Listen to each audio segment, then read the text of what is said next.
Bon, on va parler de ce qui se passe autour d'Antoine Daniel, hein. Encore une fois, un nouvel Antoine. Après Antoine Léaumont, nous avons Antoine Daniel, voilà, qui est accusé du coup de pointage sur des nanas, d'avoir demandé des photos, d'avoir utilisé des femmes, hein. Magnifique cette belle gauche.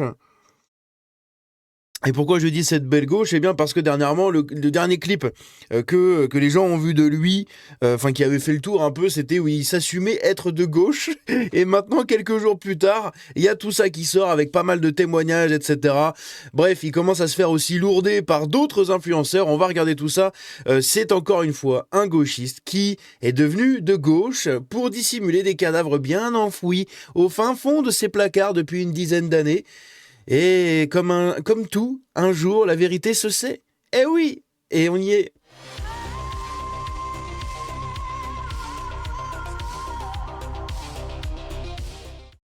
Donc, que s'est-il passé? Eh bien, il s'est passé que dans la nuit, hier, enfin dans la soirée, on a des femmes qui ont commencé à lâcher deux trois trucs à droite à gauche sur X et en même temps sur Instagram autour d'Antoine Daniel, comme quoi il y a quelques années, il aurait été quelqu'un de pas très très recommandable avec la jante féminine, n'est-ce pas? On nous accuse nous la droite d'être le danger de tous ces trucs-là, mais au final, on se rend compte qu'encore une fois, quand il s'agit de taper sur des femmes, on en a parlé récemment avec Alice Cordier. Qui tape sur Alice Cordier? Les antifas. Ok. Qui tape sa femme en tant que député? Antoine Quatennens. Ok. Maintenant, qui fait des trucs pas jolis avec les nanas sous prétexte que c'est un influenceur, etc. Antoine Daniel. Bon, ça commence à faire beaucoup, hein, n'est-ce pas? Bref, on va regarder un peu tout ça. Donc, c'est des grosses accusations hein, qui deviennent virales. Voilà. Tout est parti d'un compte Instagram comme ça. Botanique le système, donc je vous passe hein, la lecture de ça parce que c'est un peu relou et qu'à la fin on a un plus gros clip à regarder, mais en gros donc elle a sorti cette personne derrière le compte, elle a sorti ce témoignage là, comme quoi il y a quelques années quand il vivait à Toulouse, eh bien il aurait fait des choses pas jolies, ok. On va voir ce que sont les choses pas jolies, mais c'est des demandes de nudes, des demandes de photos diverses et variées, et des relations un peu cheloues, hein, n'est-ce pas? Bref. Évidemment, à l'époque de Léo Grasset, donc c'était Dirty Biology, quelqu'un que j'aimais beaucoup d'ailleurs à l'époque et que j'ai arrêté de suivre à cause de cette affaire-là, évidemment. Mais à l'époque, j'aimais beaucoup ces vidéos à Dirty Biology, c'était assez sympa, c'était du storytelling autour de la biologie, des sciences et tout, et j'adore ce genre de contenu. Mais du coup, il a été accusé, il a été dans une sauce de trucs bizarres avec des nanas, hein, n'est-ce pas? Des nanas et des youtubeurs qui étaient de gauche, hein, parce que Léo Grasset et tout, c'est très à gauche tout ça. Manon Bril et tout, c'est pareil, c'est très à gauche. Bref. Donc c'est toujours à gauche qu'il se passe des trucs comme ça, c'est quand même dingue. Ils passent leur vie à chialer et à avoir peur de l'extrême droite, alors que ce sont les plus gros dangers sur pattes, quoi, c'est dingue. Et donc à l'époque de cette histoire autour de Dirty Biology, eh bien il avait dit ceci, il avait dit on croit toutes les victimes, voilà, il faut croire toutes les victimes. Écoutez ce qu'il avait dit à cette époque-là, on va juste cacher ça comme ça, écoutez ça. Enfin je vais pas vous le montrer, je vais vous le mettre comme ça il va pas pouvoir me striker, écoutez. Et moi je crois tout ce qui est sorti hier, évidemment. Évidemment, je ne remettrai jamais en question ce qui a été dit hier sur Léo. Et ouais, je sais que beaucoup d'entre vous ont dû tomber de haut, tu vois, mais bon. C'est comme ça. C'est comme ça. Merci Codeco LPF pour les 8 mois, merci beaucoup.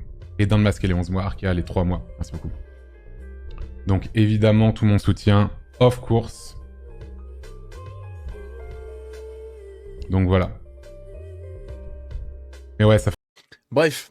Voilà, en gros, hein, il avait parlé de cette histoire-là et tout, il avait dit ceci, et maintenant c'est marrant que ça se retourne de l'autre côté. Ici pareil, Pantoufle, qui est un autre youtubeur streamer de gauche, hein, que vous connaissez tous, avec sa tête, sa tête de 26 de QI, là. Le streamer Pantoufle affirme qu'il y a 3 comptes de femmes bien identifiées et pas isolées qui témoigneraient de la même chose et refuse d'envoyer de la force à Antoine Daniel. Voilà. Même Pantoufle commence à l'appuyer. On va voir qu'il y a aussi Mintos qui fait partie de la team du lundi et des streamers zératoresques. Hein, donc tout ce qui est Magla, l'autre Baguera. Il y a le JDG aussi. Hein, JDG qui est peut-être le seul youtubeur sans avoir de casserole derrière, qui est le plus sain et qui bizarrement bizarrement, est celui qui est le moins à gauche. C'est rigolo quand même, hein, comment le monde est bien fait, n'est-ce pas?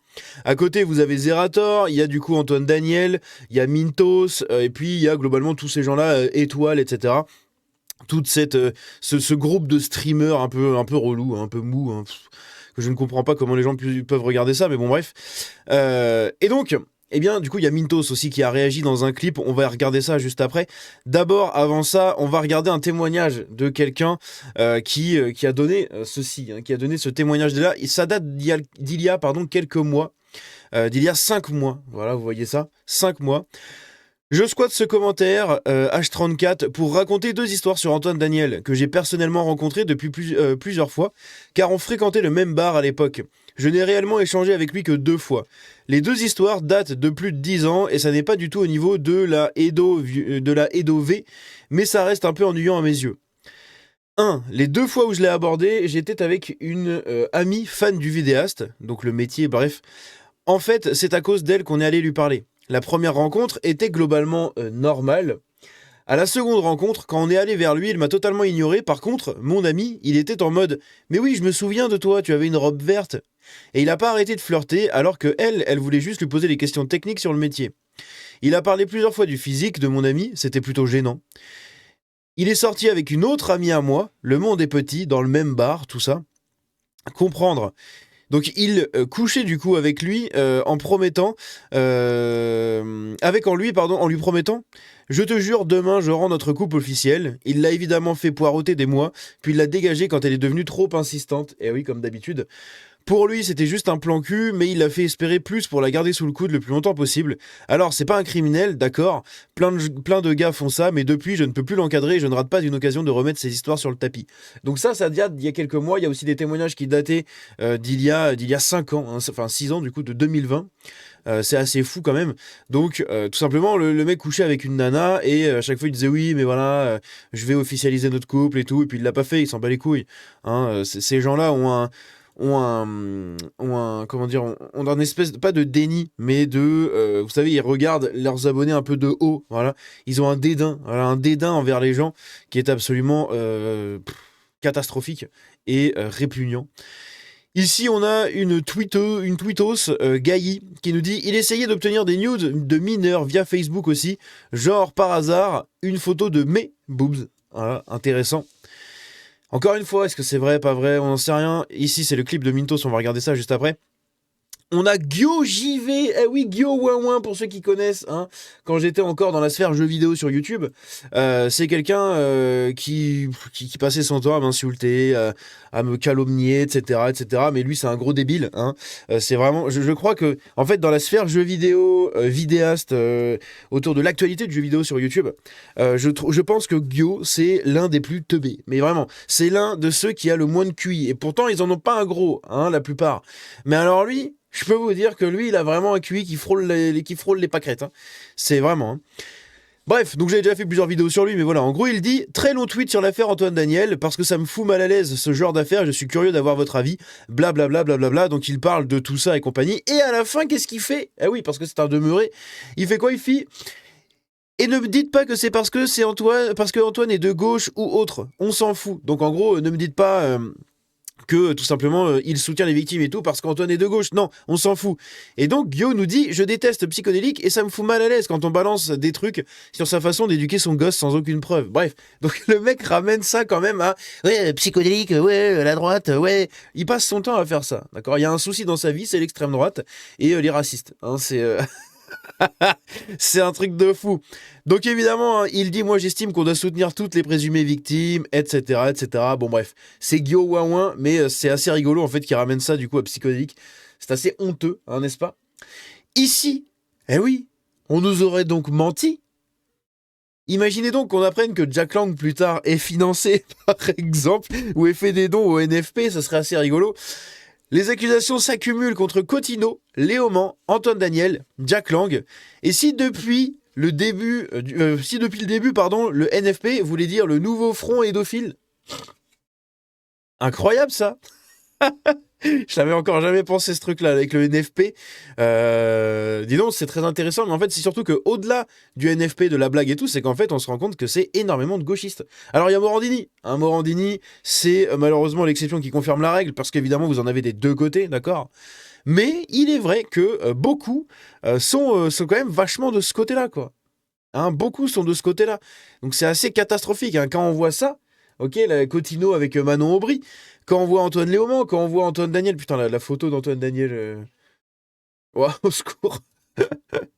Au secours. C'est vraiment le gauchiste typique. C'est incroyable.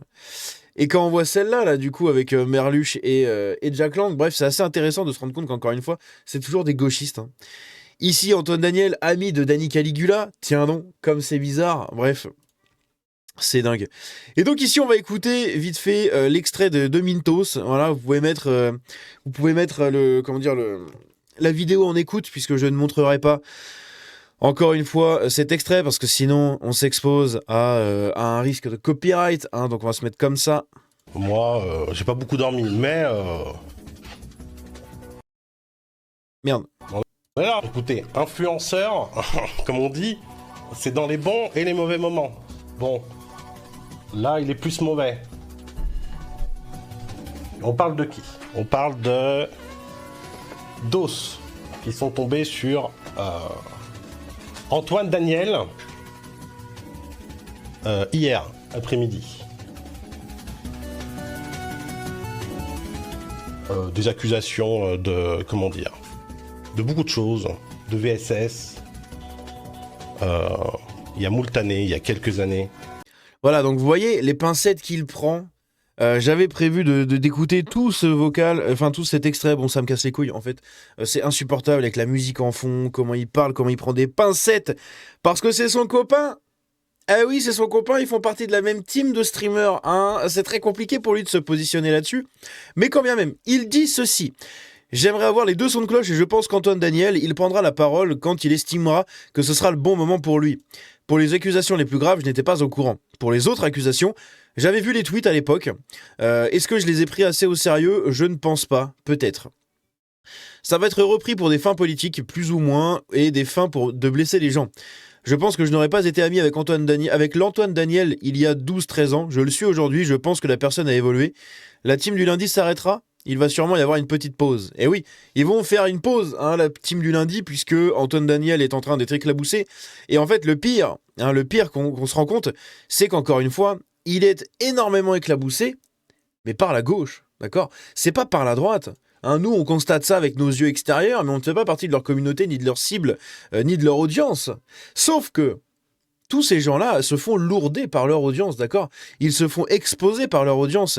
Et ici, du coup, on avait cet extrait-là. C'est ce petit tweet juste ici, hop, je vais vous réduire ça, qui date de 2020, regardez ça. Merde, putain, je suis con, je suis parti où ? Ça date du 27 juin 2020, juste ici, vous voyez.